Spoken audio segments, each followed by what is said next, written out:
याकूब की पत्री, पहला अध्याय। परमेश्वर के और प्रभु यीशु मसीह के दास याकूब की ओर से उन 12 गोत्रों को जो तितर बितर होकर रहते हैं, नमस्कार पहुंचे।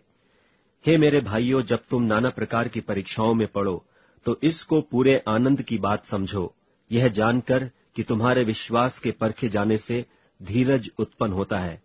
पर धीरज को अपना पूरा काम करने दो कि तुम पूरे और सिद्ध हो जाओ और तुम में किसी बात की घटी न रहे।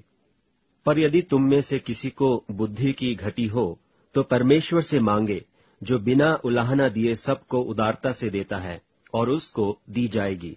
पर विश्वास से मांगे और कुछ संदेह न करे, क्योंकि संदेह करने वाला समुद्र की लहर के समान है, जो हवा से बहती और उछलती है।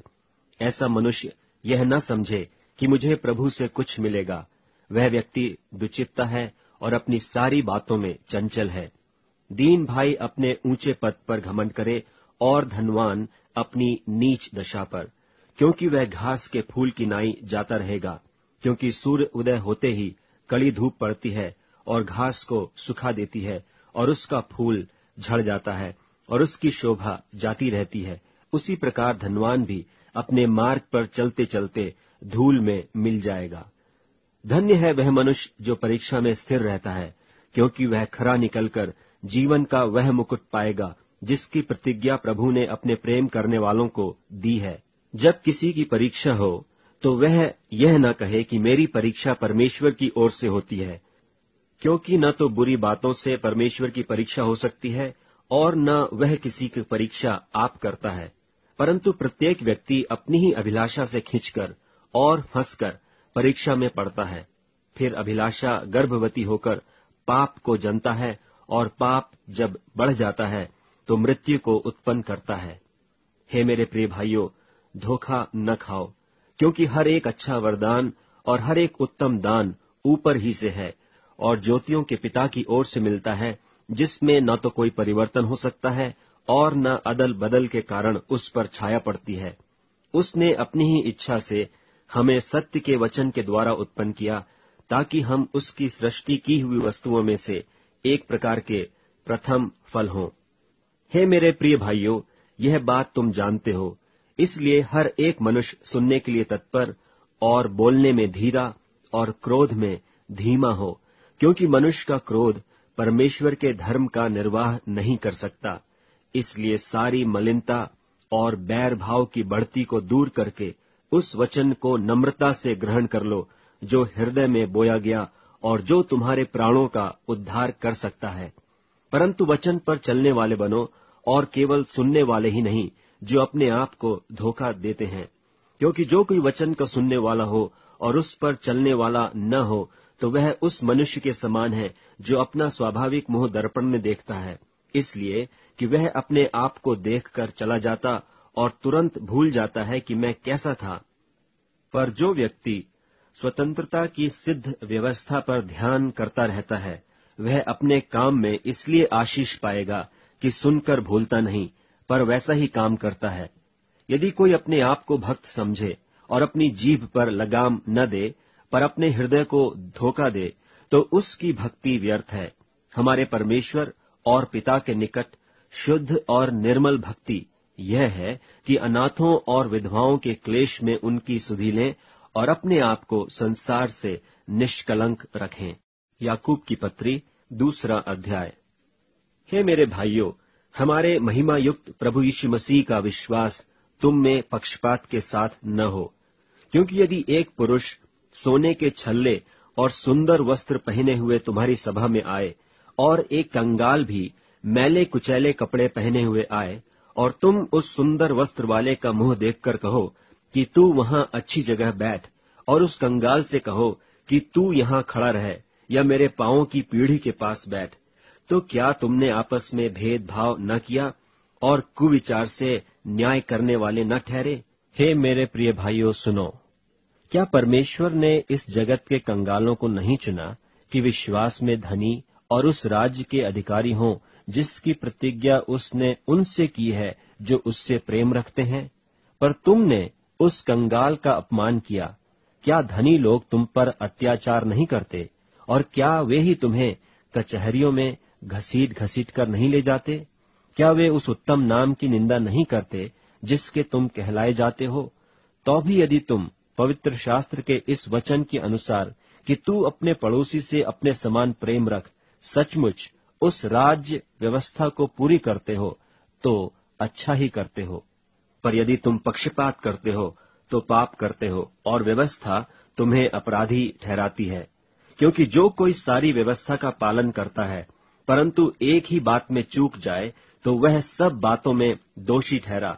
इसलिए कि जिसने यह कहा कि तू व्यभिचार न करना, उसी ने यह भी कहा कि तू हत्या न करना। इसलिए यदि तूने व्यभिचार तो नहीं किया, पर हत्या की, तो भी तू व्यवस्था का उल्लंघन करने वाला ठहरा। तुम उन लोगों की नाई वचन बोलो और काम भी करो जिनका न्याय स्वतंत्रता की व्यवस्था के अनुसार होगा, क्योंकि जिसने दया नहीं की उसका न्याय बिना दया के होगा।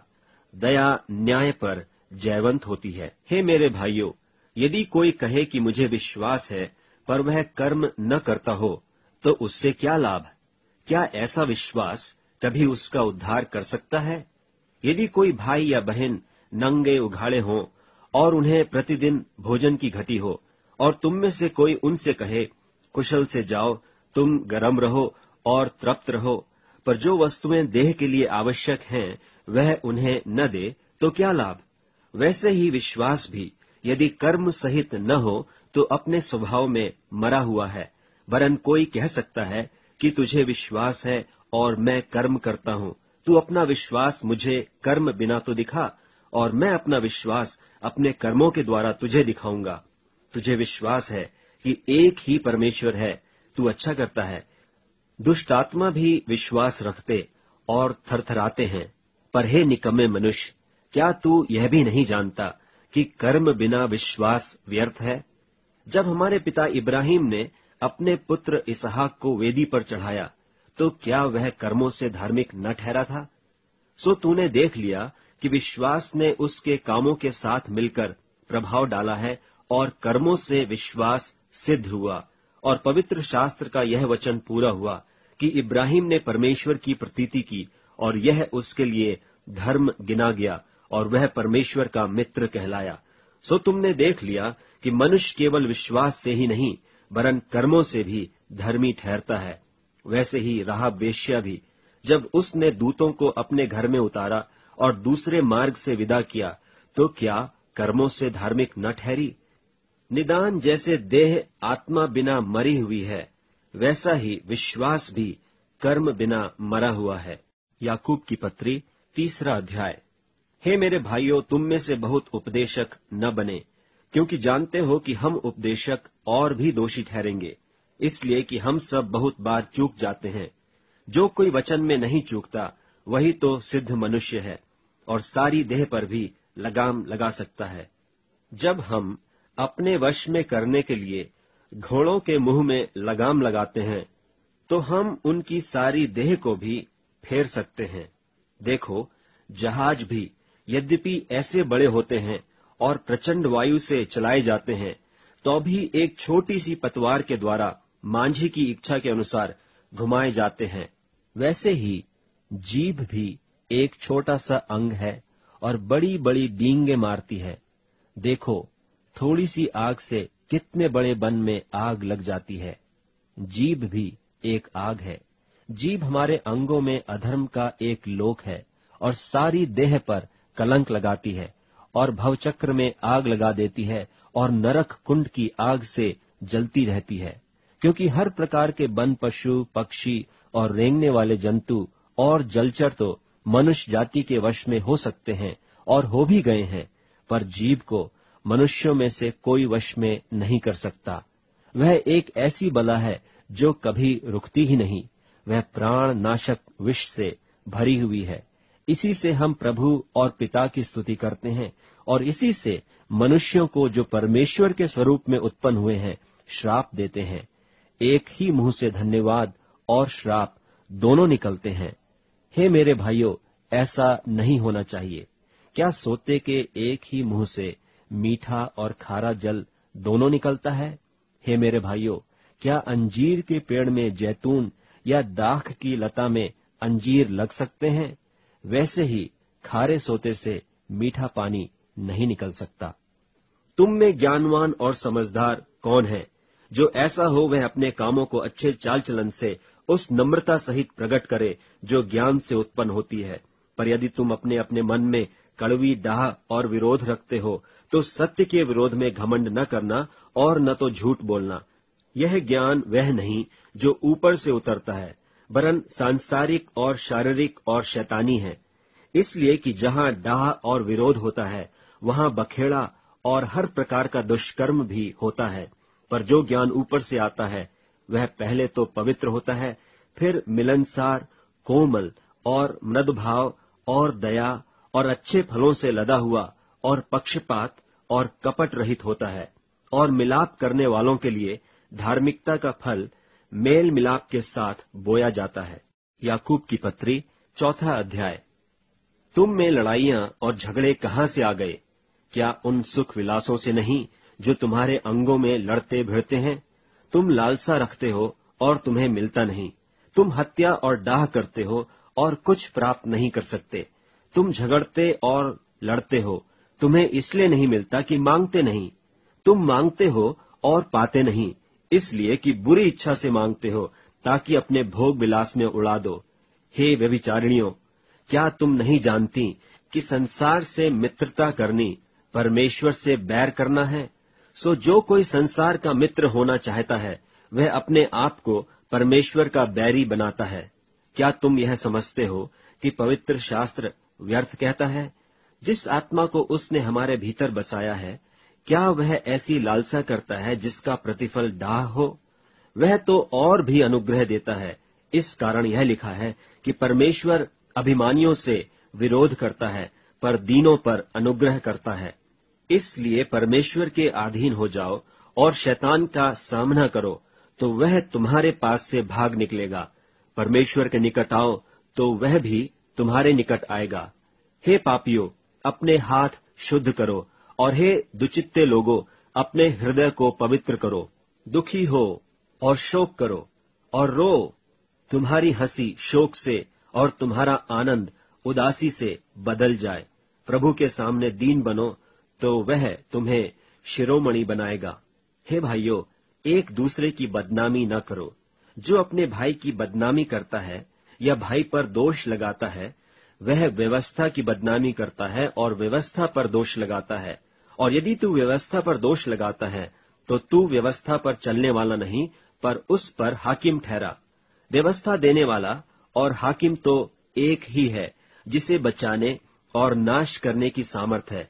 तू कौन है जो अपने पड़ोसी पर दोष लगाता है?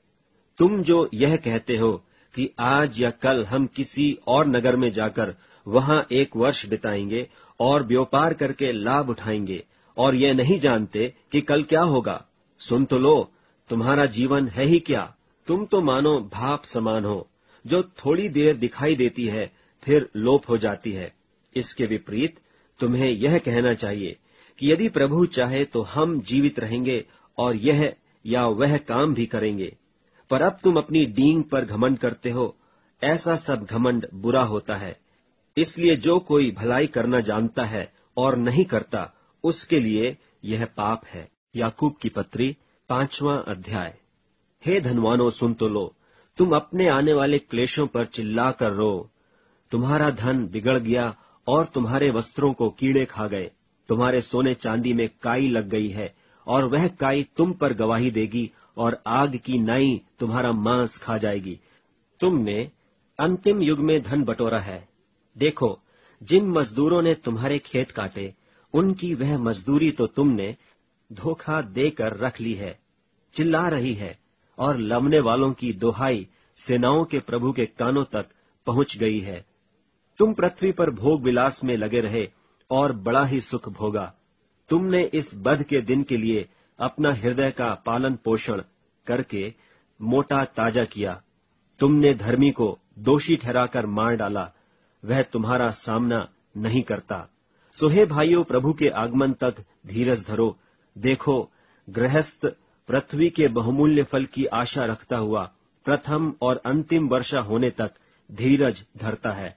तुम भी धीरज धरो और अपने हृदय को दृढ़ करो, क्योंकि प्रभु का शुभागमन निकट है।